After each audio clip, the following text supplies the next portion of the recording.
नमस्कार।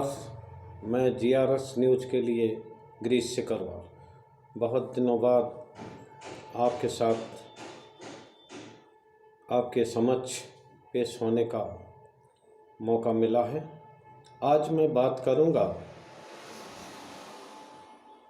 कृषि विरोधी कानून जो सरकार ने वापस ले लिए हैं।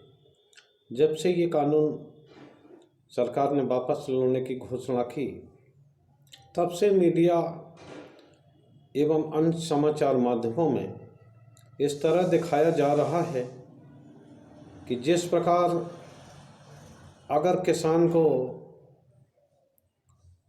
MSP, जिस पे भी किसान संगठन MSP को कानूनी अधिकार देने के लिए अड़े हुए हैं, तो संचार माध्यमों में इस तरह दिखाया जा रहा है कि जैसे अगर सरकार किसानों की फसलों को MSP की दरों पर खरीदेगी तो देश का बेड़ा गर्क हो जाएगा।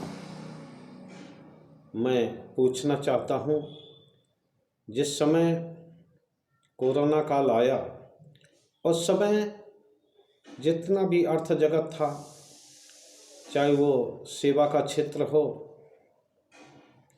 या निर्माण का क्षेत्र हो, उद्योग जगत घुटनों पर आ गया। बेरोजगारी की जो दर है सबसे ज़्यादा बढ़ी और आर्थिक गतिविधियों में भी बहुत ज़्यादा नुकसान हुआ। देश अभी तक उस झटके से उबर नहीं पाया है, लेकिन तब भी मैं बता दूं कि उस समय भी कृषि क्षेत्र ही ऐसा था जिसने कि पूरे देश की अर्थव्यवस्था को संभाला और 3 से 4% तक की वृद्धि GDP में योगदान भी दिया।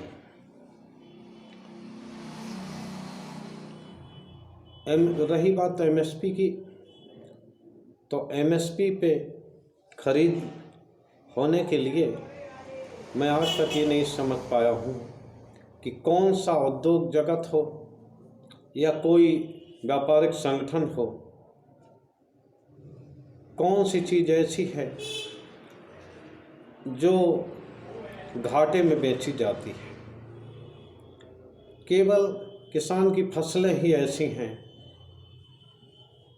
जो लागत मूल्य से भी कम दामों पर अधिकांश बिकती है। सरकार ने ही मिनिमम सपोर्ट प्राइस धान के लिए 1940 रुपये और गेहूं के लिए 2015 रुपये घोषित किया है, लेकिन सभी लोग जानते हैं कि बाज़ार में उसकी जो कीमत है बहुत कम मिलती है। अभी भी धान मंडियों में 1200 से 1300, 1350 रुपये तक जा रहा है। तो किसानों की मांग ये जायज़ है कि MSP यानी मिनिमम सपोर्ट प्राइस, किसान ज़्यादा फसल की ज़्यादा दाम नहीं मांग रहा। किसान सिर्फ मिनिमम सपोर्ट प्राइस चाहता है, जो जिससे कि किसान की जो कृषि निवेश की निरंतर लागत बढ़ रही है तो उससे कुछ कृषि क्षेत्र उबर सके और उसकी फसलों का वाजिब दाम मिल जाए, लेकिन सरकार वो दाम भी देना नहीं चाहती। करीब एक आंकड़ा है कि किसानों की जो उपज है जो समर्थन मूल्य पर नहीं बिक पाती, उसके कारण किसानों को प्रति वर्ष करीब 4.5 लाख करोड़ का घाटा उठाना पड़ता है किसानों को। तो ऐसी कौन सा क्षेत्र है, तो मेरी तो सरकार से भी ये मांग है कि MSP जो घोषित करने पर जो रेट आप घोषित करते हैं उसका भी कोई वैधानिक मानता हो और ये कृषि MSP की जो दरें हैं इनकी कानूनी मानता होना चाहिए और इससे कम में व्यवसाय न हो। भाई ठीक है कि बाज़ार के अनुसार मंडियां चलती हैं, तो मंडियों पर कुछ भी रेट रहे, अगर सरकार उसका भावांतर पूरा कर दे तो भी ये भी एक